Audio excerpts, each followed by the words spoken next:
সামনে নির্বাচন। আল্লাহ শুকরিয়া, দীর্ঘ ফ্যাসিস্ট আমলের পরে আল্লাহ যেহেতু সুযোগ দিয়েছেন, এ সুযোগ এবার কাজে লাগাতেই হবে। সেজন্য আমরা সকলেই বদ্ধপরিকর।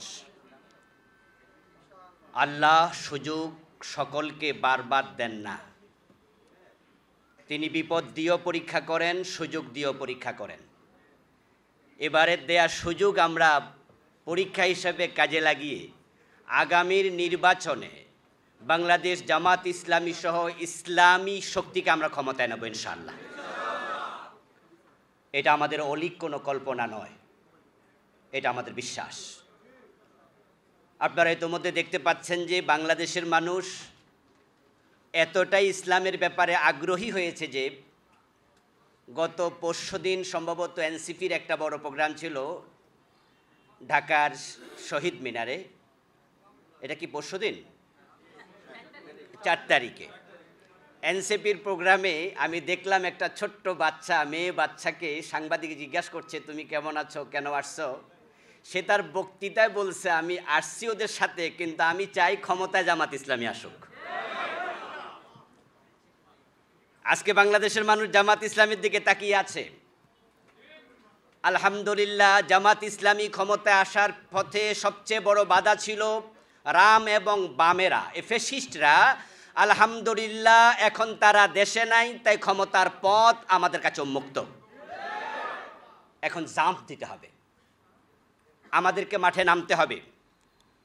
সুযোগ দিয়েছেন আল্লাহ, আশা প্রত্যাশা হাতছানি দিচ্ছে।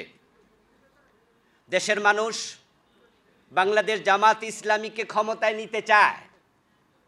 আপনারা দেখেছেন যে গত কয়দিন আগে আমরা যে সোহরাওয়ার্দী উদ্যানে সমাবেশ করেছি, সেখানে আমাদের প্রত্যাশার চেয়েও মানুষের সংখ্যা ছিল বেশি, কল্পনাতীত। আমরা আশাবাদী। আমাদের এই জাগরণের পিছনে পার্সোনালি আমি যেটা মনে করি, আল্লাহর রহমত, দয়া, তারপরে হচ্ছে আমিরে জামাত ডাক্তার শফিকুর রহমানের আকর্ষণীয় নেতৃত্ব,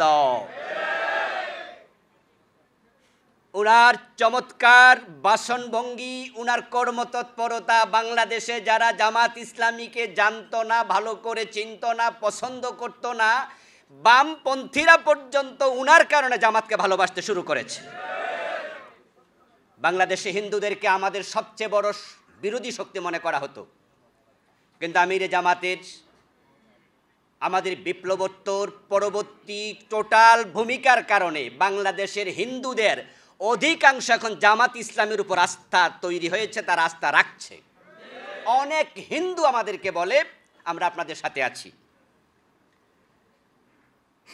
ইসলামী দলগুলো কাছাকাছি, এটা আমাদের পরবর্তী ক্ষমতা যাওয়ার আরেকটা সম্ভাবনার দ্বার উন্মোচিত করেছে। আপনারা ইতোমধ্যে দেখতে পাচ্ছেন যে এখন ইসলামী দলগুলো আলহামদুলিল্লাহ, আমরা আর সামান্য বাকি আছে।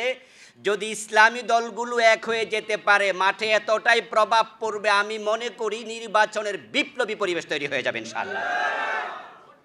এজন্য আমরা আমাদের এলাকায়, বিশেষ করে আপনারা যে আসনের আছেন, ওখানকার সকল মতের আলেমদের সাথে সম্পর্ক বাড়াতে হবে। আমি ডক্টর মোবারক ভাইকে অনুরোধ করব, উনি যেন সেখানের ভিন্ন ঘরানার যত স্কুল অফ থট আছে, সকল ঘরানার আলেমদের সাথে বসেন। কারণ যেহেতু কেন্দ্রীয়ভাবে এখন আলেমরা কাছাকাছি, সুতরাং গ্রামে গঞ্জের প্রভাব পড়বে ইনশাআল্লাহ। কাছাকাছি আলেমরা যদি আসে, মানুষ তো আগে বলতো যে আপনারা হুজুররা এত দল, আমরা কি করব? যেহেতু আমরা কাছাকাছি আসছি, আমরা আশাবাদী আগামীতে একটা বাক্স হবে। যদি সেটা হয়, বিপ্লব আরও ত্বরান্বিত হবে ইনশাআল্লাহ। সর্বশেষ কথা, আমি ব্রাহ্মণপাড়া এবং বুড়িচং নিয়ে এই জন্য আরও বেশি আশাবাদী, কারণ সেখানে অনেকগুলো যোগ্য মানুষের বসবাস। আপনারা পেয়েছেন একজন যোগ্য প্রার্থী, ডক্টর মোবারক হোসেন ভাই, ইসলামী ছাত্র শিবিরের সাবেক কেন্দ্রীয় সভাপতি। ইসলামী ছাত্র শিবিরের কেন্দ্রীয় সভাপতি হওয়া চারটিখানি বিষয় নয়। এমন একজন যোগ্য প্রার্থীকে আপনারা মানুষের সামনে তুলে ধরতে হবে, মানুষকে বুঝাতে হবে। উনার মতো একজন পাওয়ারফুল, একজন ইন্টেলেকচুয়াল পার্সনকে যদি সংসদে পাঠানো যায়, এরকম 10টা 20টা ছাত্র শিবিরের সাবেক সভাপতি যদি আমরা পাঠাইতে পারি, পুরা সংসদকে উনারাই নিয়ন্ত্রণ করবে ইনশাআল্লাহ।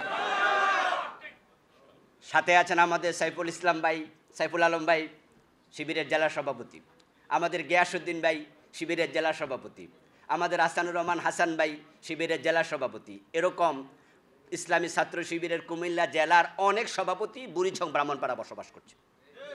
এখন আপনারা যারা বাহিরে আছেন, নির্বাচন যখন ঘোষণা হবে তখন মরণ প্রাণ কামড় দিতে হবে। ঢাকা ছেড়ে 1 মাস 2 মাসের জন্য বাড়ি চলে যেতে হবে। নিজের নির্বাচন মনে করতে হবে, এটা মোবারক ভাইয়ের নির্বাচন নয়, এটা আমাদের প্রত্যেকের নির্বাচন। যদি আমরা সকলে সিরিয়াসলি জাম দিতে পারি, ইনশাআল্লাহ আগামীতেই বিজয় আমাদের হাতেই আসবে। আল্লাহ যেন আমাদের মোবারক ভাইয়ের গলায় বিজয়ের মালা পরিয়ে দেন, সেই পরিবেশ আমরা তৈরি করতে পারি। আল্লাহর কাছে তৌফিক চাই, আল্লাহ আমাদের তৌফিক দান করুক, আমিন। আসসালামু আলাইকুম ওয়া রাহমাতুল্লাহ।